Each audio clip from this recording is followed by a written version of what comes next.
En esta mañana quiero invitarle a que me acompañe en su Biblia. Vamos a ir al libro de Apocalipsis. Vamos a leer dos pasajes en esta noche. Vamos a empezar en Apocalipsis capítulo 1. Último libro de la Biblia, Apocalipsis capítulo 1, versículo 8 al 11. Dice: Yo soy el Alfa y la Omega, dice el Señor Dios, el que es, el que era, el que ha de venir, el Todopoderoso. Yo, Juan, hermano de ustedes y compañero en el sufrimiento, en el reino y en la perseverancia que tenemos en unión con Jesús, estaba en la isla de Patmos por causa de la palabra de Dios y del testimonio de Jesús. En el día del Señor vino sobre mí el Espíritu, y oí detrás de mí una voz fuerte como de trompeta que decía: escribe en un libro lo que verás y envíalo a las 7 iglesias: a Éfeso, a Esmirna, a Pérgamo, a Tiatira, a Sardis, a Filadelfia y a Laodicea. Amén. En esta mañana, hoy estamos empezando una nueva serie que hemos titulado 7 iglesias. Esta es una serie que está basada en el libro de Apocalipsis, las 7 iglesias del Apocalipsis. Si alguna vez usted ha leído el libro de Apocalipsis, es el último libro de la Biblia, es un libro profético de los tiempos finales. Es conocido como el libro de la revelación. Y en mi concepto, en conocer gente de la iglesia, hay mucha gente que se abstiene de leer Apocalipsis, le tienen miedo. Es extraño a veces comprenderlo, difícil entenderlo. Y a veces nos abstenemos de leer Apocalipsis porque tiene muchos simbolismos. Habla de tiempos finales, habla de bestias con múltiples cabezas, habla de la venida de Cristo, del anticristo, del fin del mundo. Y de pronto muchas personas se abstienen de leerlo, pero para mí es un libro increíble. Y es un libro increíble porque nos narra el final de la historia. Yo no sé cuántos de pronto alguna vez cuando usted estaba en el colegio le tocaba leerse un libro, pero no se lo leyó. A alguien le tocaba leerse un libro y no se lo leyó. A mí me pasó muchas veces. Y como había examen al día siguiente, yo lo que hacía era que me leía el último capítulo. Levanten las manos, o era yo solo el que... Me leía el último capítulo porque el último capítulo me contaba cómo terminaba la historia. Y el libro de Apocalipsis es eso para nosotros. Y para mí es un libro que produce gran ánimo en la vida del creyente, porque sin importar lo que usted está hoy viviendo, ya conocemos el final de la historia. Dice que en el final no habrá noche, que no habrá luz, no habrá necesidad de sol, porque el Rey de Gloria reinará con poder en nuestras vidas y para siempre. Para mí esas son buenas noticias. Así que el libro de Apocalipsis no es un libro para tenerle temor o tenerle miedo. Sí, maneja muchos simbolismos que vamos a ver durante esta serie, pero es un libro maravilloso. Y en estos 3 primeros capítulos de Apocalipsis, Juan escribe 7 cartas. 7 cartas cortas a 7 iglesias de Asia Menor, lo que hoy se conoce como Turquía. Estas 7 iglesias estaban ubicadas aproximadamente a 50 y 80 kilómetros de distancia entre la una y la otra. Estaban en forma semicircular.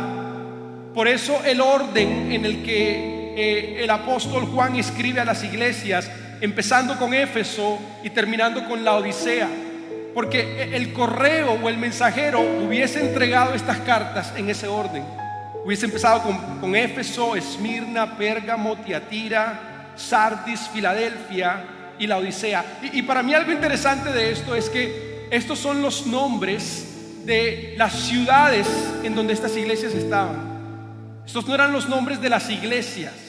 Hoy nosotros le ponemos un nombre a la iglesia: Camino, Verdad y Vida. En ese tiempo no era así.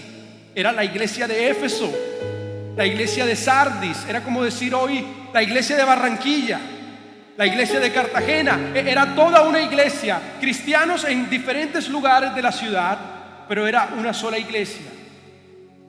Y el apóstol Pablo le escribe a las 7 iglesias un mensaje dado directamente por Jesús. Cada carta, cuando usted la lee, contiene exactamente la misma estructura. Empieza con un halago a la iglesia por sus méritos. Luego le hace una amonestación por sus faltas, por su pecado.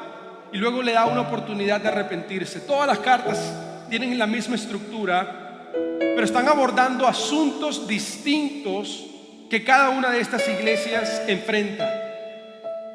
Y es importante para nosotros entender que, aunque Apocalipsis es un libro profético, estas 7 iglesias eran iglesias reales.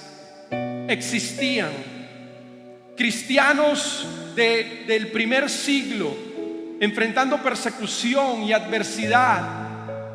Cristianos que estaban tratando de vivir la vida cristiana al igual que muchos de nosotros. Eran iglesias reales.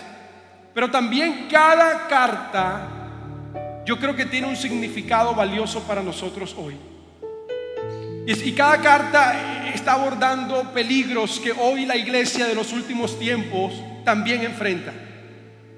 Cada carta también está hablando de enfermedades de la iglesia que de pronto hoy nosotros podemos tener.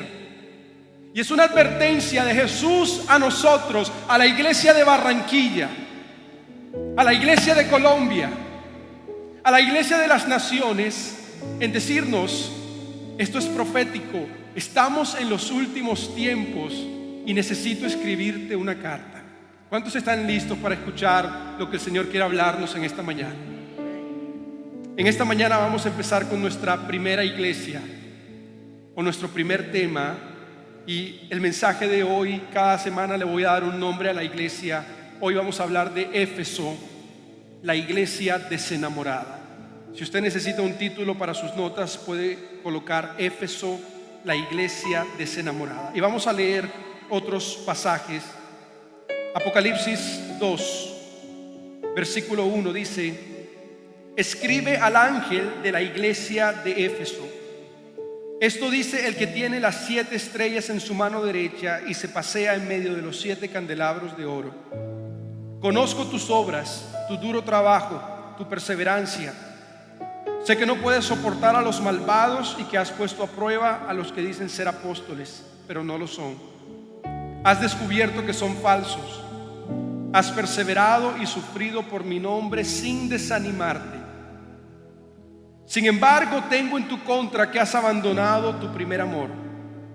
Recuerda de dónde has caído, arrepiéntete y vuelve a practicar las obras que hacías al principio. Si no te arrepientes, iré y quitaré de su lugar tu candelabro.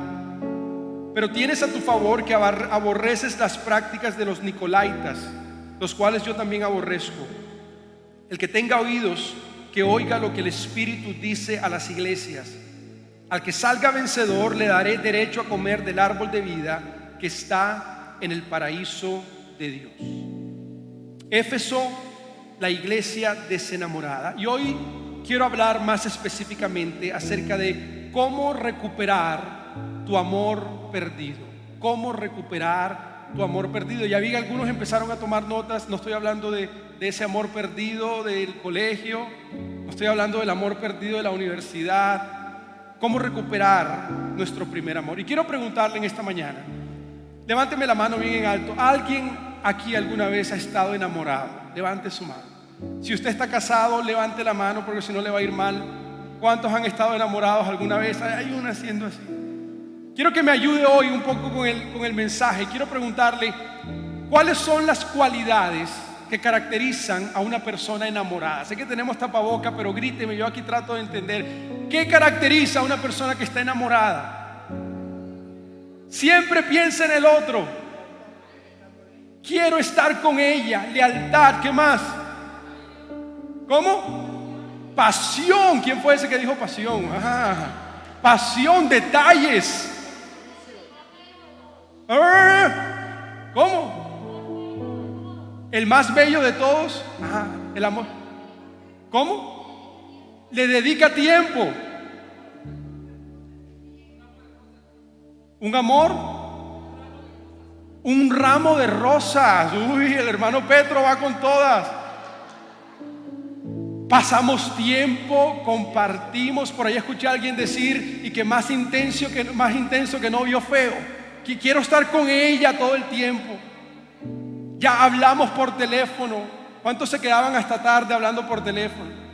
¿Cuántos les tocó la época que le tocaba ir al teléfono de moneditas para hablar con la novia? No quieren levantar la mano. Pero son cualidades que caracterizan a una persona que está enamorada. ¿Sabe? En una oportunidad escuché la historia de una mujer que le dijo a su esposo, le preguntó, ¿ya tú no me amas? Y el esposo le dijo, ¿cómo así que no te amo? ¿Cómo me puedes decir que no te amo si tú no ves que yo saco la basura todas las semanas? ¿Cuántos hombres sacan la basura todas las semanas? Yo saco la basura todas las semanas. Yo llevo a los niños al colegio. Yo trabajo duro para pagar los recibos. Traigo alimento a la casa. Siempre estoy aquí. ¿Cómo puedes decir que no me amas? Y la esposa lo miró y le dijo, pero es que ya no hablas conmigo como hablábamos antes. Ya no me miras como me mirabas antes. Ya no te interesa pasar tiempo conmigo. Siento que ya no me amas como al principio.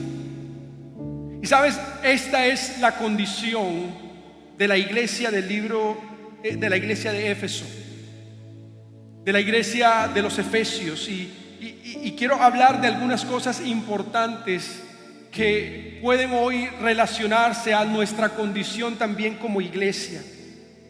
Y vemos tres puntos en este pasaje. Primero vemos un reconocimiento.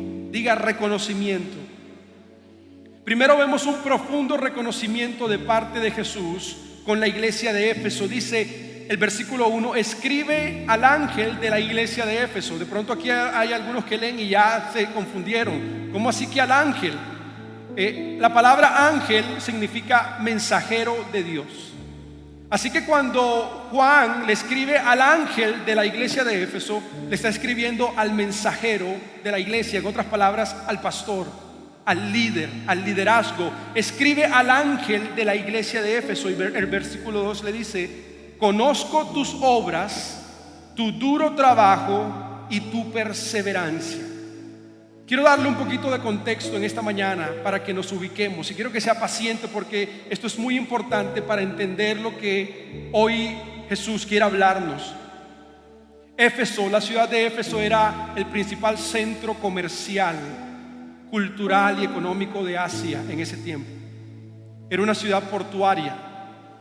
Habían vendedores por todas partes, vendedores de telas, de especies, de granos, de comida. Era una ciudad cosmopolitana, venía gente de todas partes para desarrollar comercio en Éfeso. Era una ciudad hoy como hablar de Nueva York o de París o de Londres o de Beijing. Era una ciudad imponente. Y en Éfeso había un lugar que era conocido como el Agora. El Agora era la plaza de mercado. Era un edificio grandísimo en el que se desarrollaban todas las actividades sociales y comerciales de Éfeso. Era como un centro comercial, como hablar del Buenavista o hablar del Viva. Todo el mundo iba a ese lugar para desarrollar su actividad económica. Sin embargo, a la entrada del Agora había un quemador de incienso. Y todas las personas que querían entrar al Agora en buenos términos tenían que tomar un poco de incienso y quemarlo en el quemador como un símbolo de lealtad al emperador. Para los cristianos del primer siglo, esto creaba un conflicto. El emperador se hacía llamar el Señor, él era el Señor de todo. Y los cristianos de la primera iglesia en Éfeso, su lealtad era solamente al Señor Jesucristo. ¿Cuántos dicen amén? Así que muchos de ellos luchaban con esto y se abstenían aún de entrar al lugar público de mercado y de plaza y de comercio para no tener que ofrecer lealtad al emperador. Éfeso también era una ciudad de gran idolatría, de gran inmoralidad sexual, gran paganismo.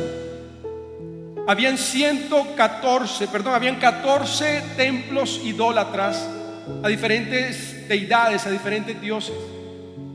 Ellos creían que entre más dioses tú tenías, mejor. Me voy a curar en salud, así que voy a adorar a todos los dioses posibles con tal de no hacerlos enojar contra mí. Si les predicaban de Jesús, también Jesús, ven y te aceptamos. Todos los que vengan los aceptamos. Pero era difícil para ellos tener un solo Dios. 14 templos idólatras, pero de todos esos, el más importante era el templo de la diosa Artemisa. La diosa Artemisa era la diosa de la fertilidad, era la diosa de la vida. Tenía el templo más grande de todos. El templo solamente era del tamaño de un campo de fútbol y medio, mucho más ancho que un campo de fútbol. Tenía 127 columnas de mármol alrededor del templo. Dentro del templo habían cientos de prostitutas, hombres y mujeres, que se involucraban en orgías y en relaciones sexuales, en inmoralidad públicamente, como una ofrenda de adoración a la diosa Artemisa. Y este es el ambiente espiritual en el que la iglesia de Éfeso se desarrolla. En medio de todo eso, la iglesia de Éfeso se mantiene firme como una iglesia santa, como una iglesia pura, como una iglesia que voltea su mirada a la desnudez y a la pornografía y a la inmoralidad del tiempo en el cual ellos vivían. Yo me pregunto, ¿será que hoy la iglesia de Barranquilla puede hacer lo mismo? Una pregunta. A veces decimos, pastor, pero es que los tiempos que nuestros jóvenes están viviendo hoy nunca los han vivido. Lea la Biblia. Los tiempos no han cambiado, nada ha cambiado. La inmoralidad es la misma, el pecado es el mismo, pero la iglesia de Éfeso se mantenía pura. Los jóvenes de la iglesia de Éfeso se mantenían santos. Los hombres de la iglesia de Éfeso mantenían su mirada en Jesucristo y eran fieles a sus familias y a sus esposas. Era una iglesia perseverante. Luego dice, sé que no puedes soportar a los malvados. ¿Sabe? Otro de los grandes retos, ya hablamos un poquito del emperador, pero uno de los más grandes retos de la iglesia de Éfeso, aún más que la idolatría, era tener que lidiar con el emperador de ese entonces. Era el emperador Domiciano. Domiciano se convirtió en el segundo emperador después de Nerón que más persiguió a la iglesia, que más persiguió a los cristianos. Y los emperadores en ese tiempo, para poder garantizar la lealtad de los súbditos, ellos se autodenominaban dioses.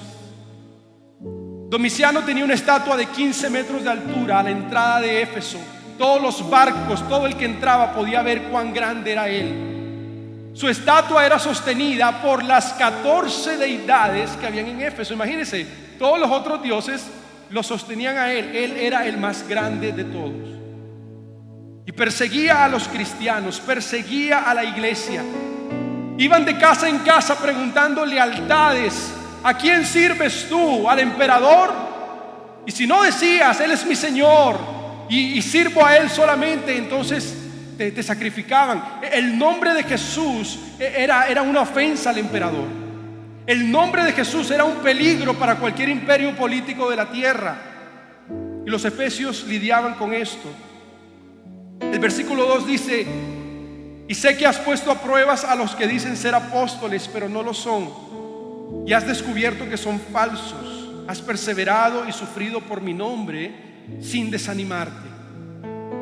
La iglesia de Éfeso era una iglesia que valoraba la sana doctrina, valoraban la verdad de Cristo, no se dejaban echar cuento de cualquiera, exponían a los falsos apóstoles, exponían a los falsos profetas. Hoy es tiempo de que la iglesia de Jesucristo deje de andar escuchando novelerías. Solo porque aparece en la radio o en la televisión no significa que está diciendo la verdad de la palabra de Dios. Solo porque tiene una iglesia grande y es famoso y tiene muchos seguidores en redes sociales no significa que está hablando la palabra de Cristo. Y la iglesia de Éfeso entendía esto. No predicas de Jesucristo, los rechazaban. Predicas herejía, los rechazaban. Una iglesia fundamentada en la palabra, una iglesia que valoraba el discipulado, una iglesia madura, una iglesia firme, una iglesia comprometida. El versículo 6 dice: tienes a favor que aborreces las prácticas de los nicolaitas, las cuales yo también aborrezco. Los nicolaitas eran una secta que predicaban que todo lo que usted hacía con el cuerpo no afectaba su relación con Dios.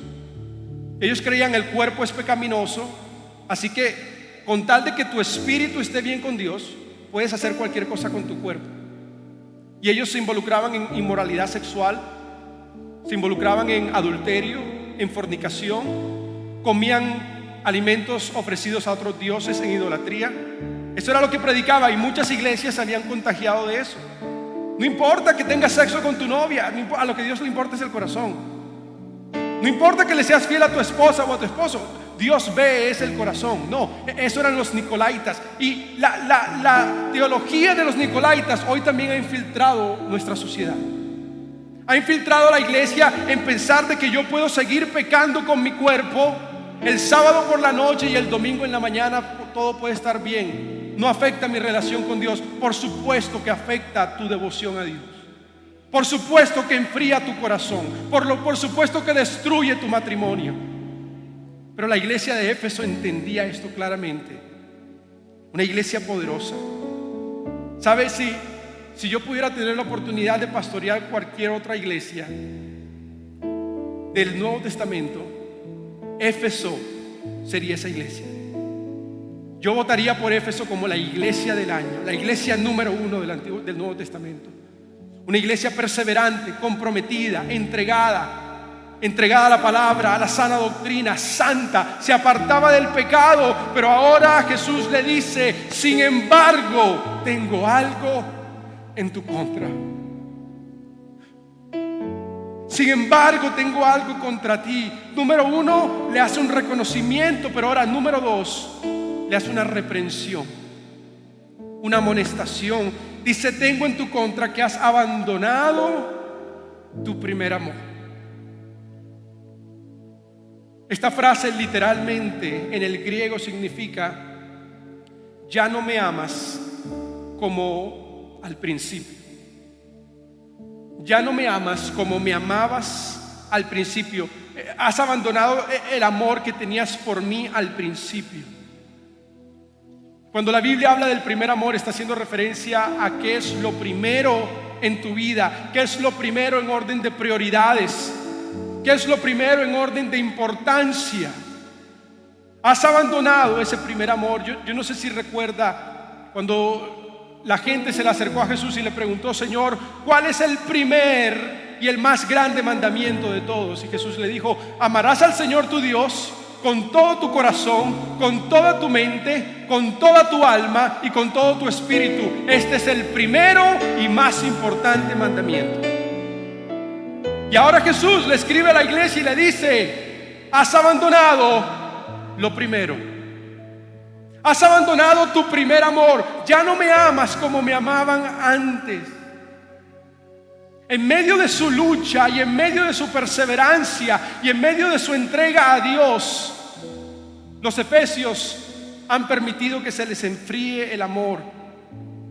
Mire lo que dice Mateo 24:12. Dice: y por haberse multiplicado la maldad, el amor de muchos se enfriará. Esta es una palabra profética también para los últimos tiempos en el libro de Mateo.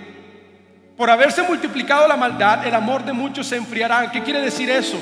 Muchas veces como iglesia hay tanta maldad alrededor de nosotros y de pronto no participamos de ella. De pronto no estoy viviendo en pecado, pero hay tanta maldad, y en mi lucha y en mis problemas y en mis adversidades estoy tan enfocado en todas las otras cosas que he permitido que mi amor por Cristo se enfríe.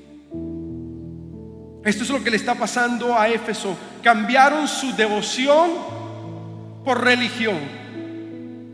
Cambiaron su intimidad por actividad.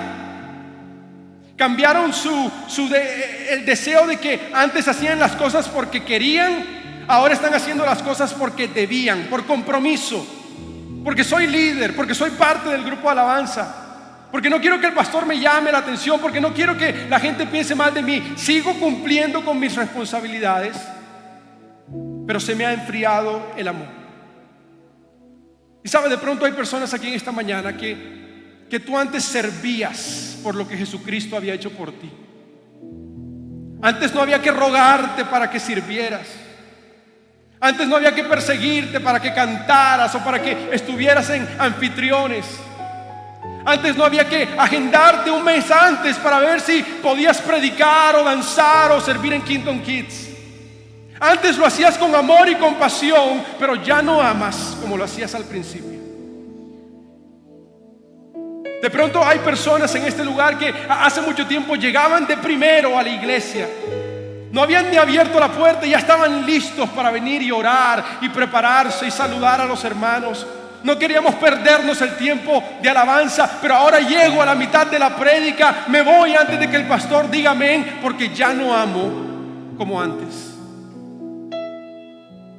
De pronto había un tiempo en el que yo oraba y ayunaba y vigilaba y duraba horas en la presencia de Dios, adorando y postrado delante de Él, sin esperar nada a cambio, sin pedir milagros, sin pedir bendiciones, sin pedir carros, sin pedir casa. Pero ahora todo eso ha desaparecido porque ya no amo como amaba antes. Has abandonado el amor que tenías.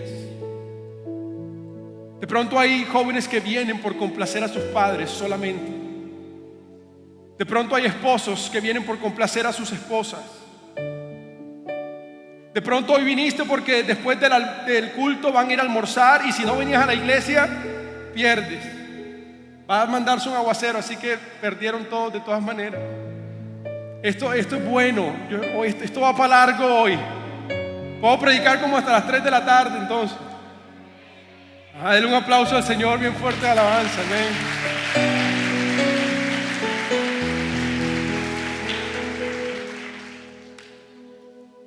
¿Sabe? Hay algo en nuestros corazones que se ha oxidado. Hay algo en nuestros corazones que se ha calcificado. Sigo cantando y sigo viniendo y sigo danzando y sigo sirviendo y sé cómo levantar mis manos y cómo dar gritos de júbilo, pero mi corazón está lejos de Él. Y sabe, cuando yo preparaba este mensaje para el día de hoy, es fácil predicarlo y pensar esto es un mensaje para la iglesia sin pensar que esto es un mensaje para mí.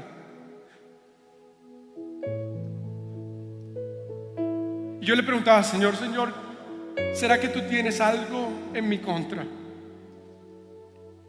Porque yo sé que han habido momentos en mi vida en los que he leído la palabra, no para que Dios me hable, sino porque tengo que predicar el domingo. Han habido momentos en mi vida en los que he orado, no porque quiero tener comunión con Dios, sino porque quiero prepararme y quiero unción para poder predicar. Han habido domingos en mi vida en los que he venido porque soy el pastor. Hoy me quiero quedar tirado en la cama viendo Netflix,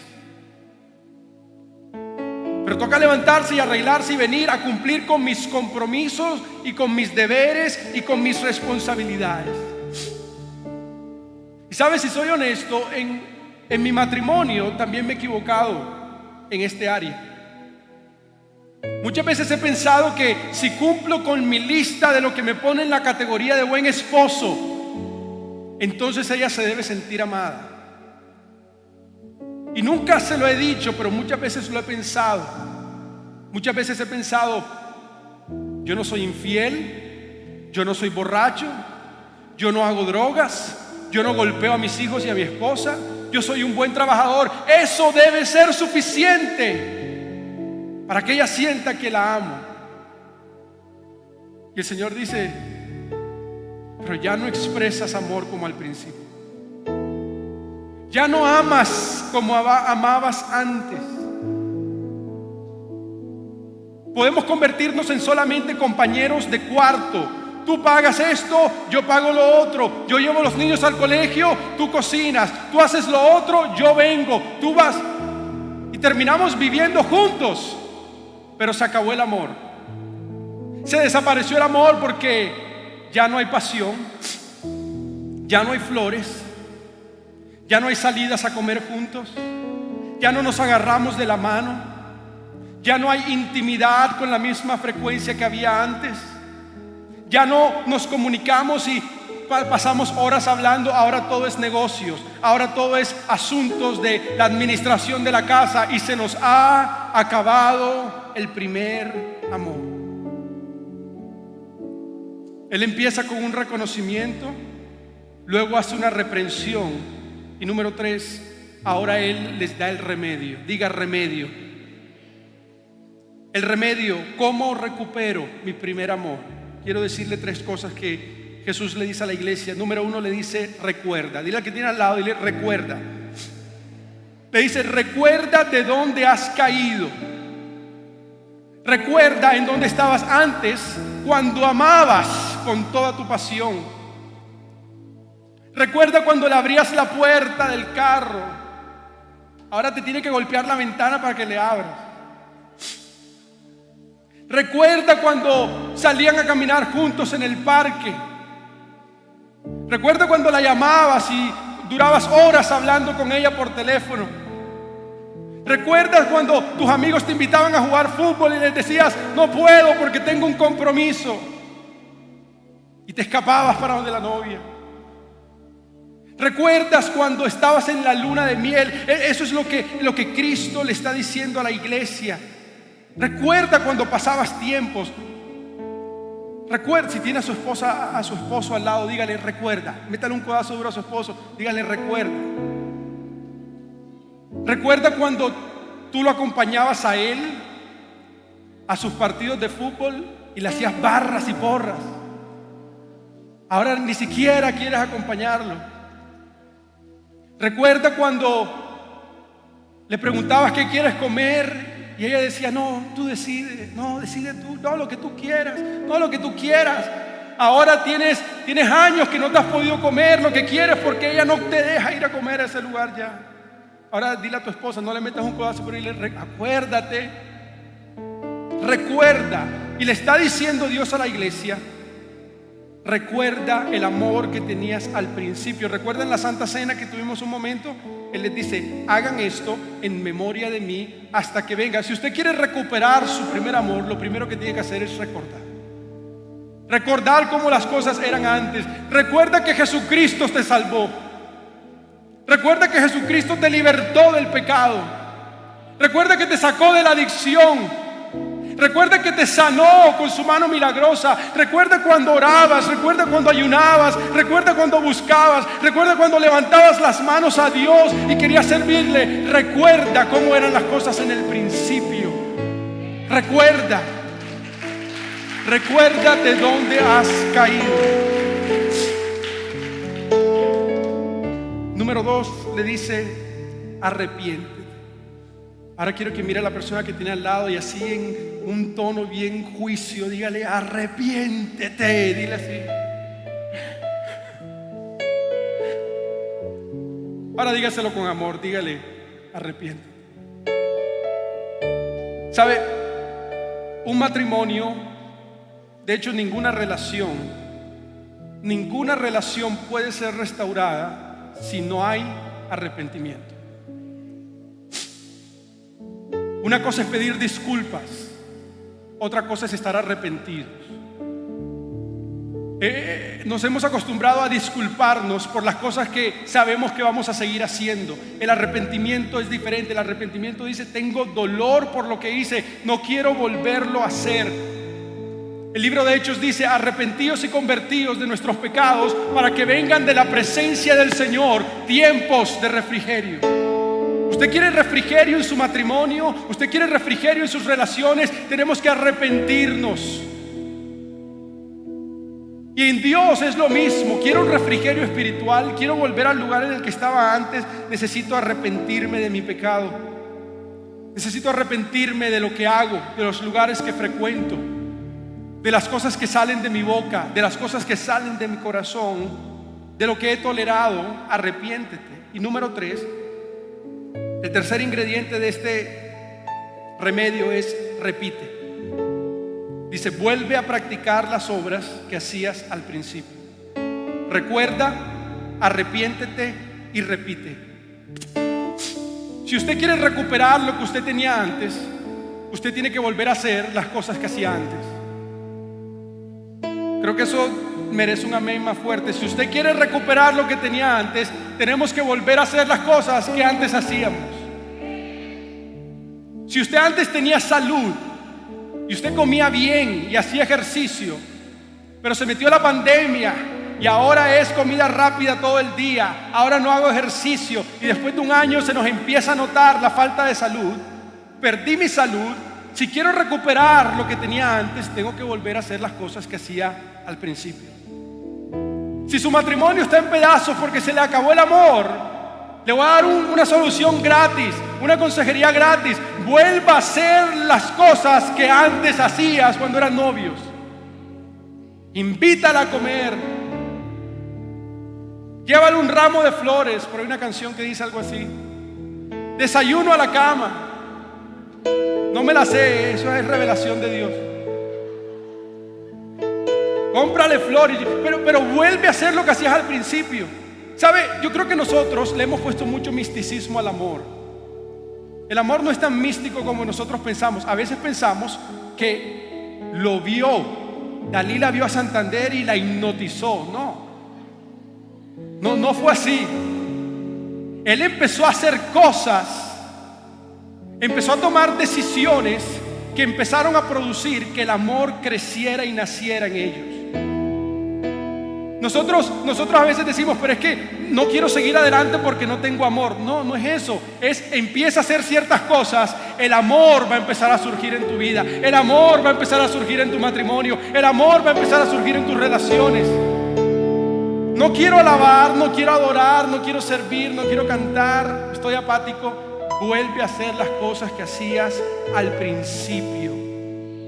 Vuelve a cantarle, vuelve a componerle, vuelve a orar en su presencia, vuelve a postrar, vuelve a danzarle en tu cuarto, vuelve a cantarle en tu aposento, vuelve a predicar en frente del espejo, vuelve a buscar la presencia de Dios, y el amor que tenías, que ha desaparecido, empezará a fluir nuevamente en tu vida. Recuerda, arrepiéntete y repite. Y quiero terminar con esto. Él termina diciendo: si no te arrepientes. Ahora aquí viene una advertencia. Dice: si no te arrepientes, iré y quitaré de su lugar tu candelabro. Esto no es una buena promesa.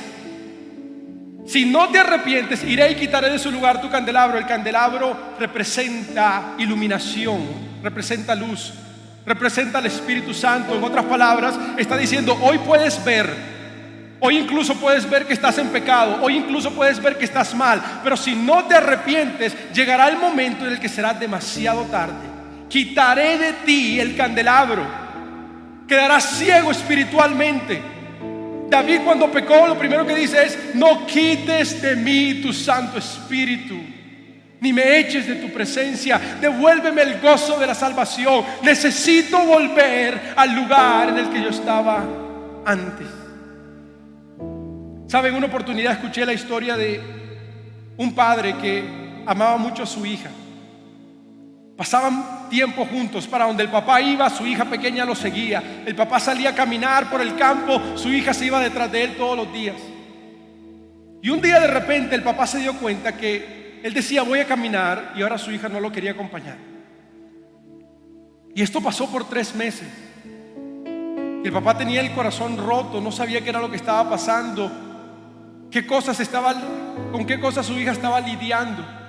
Y un día llegó el cumpleaños de este hombre, y su hija se presentó con una camisa que ella misma le había hecho, le había tejido, y le dijo: papi, este regalo es para ti.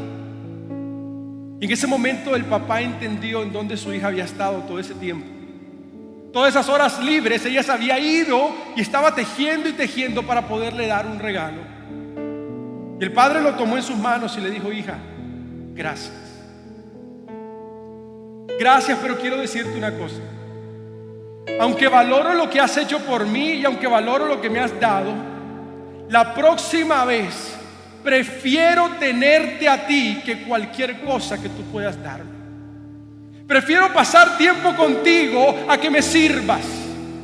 Prefiero pasar más tiempo contigo a que me cantes por 20 minutos.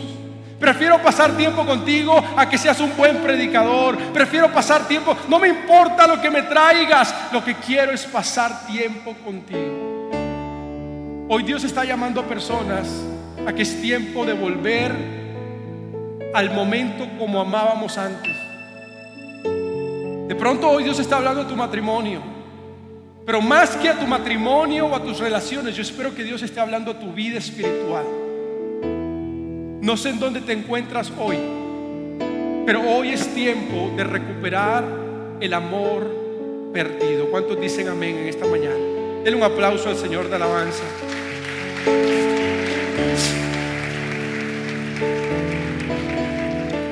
Quiero invitarla a que cierre sus ojos por un momento. Que le pregunta al Espíritu Santo: Espíritu Santo, ¿qué me quieres decir en esta mañana? Espíritu Santo, ¿qué me quieres hablar? De pronto hoy no estás en el lugar en el que deberías estar. Te has enfriado. Has permitido que los problemas de la vida enfríen tu amor por Dios.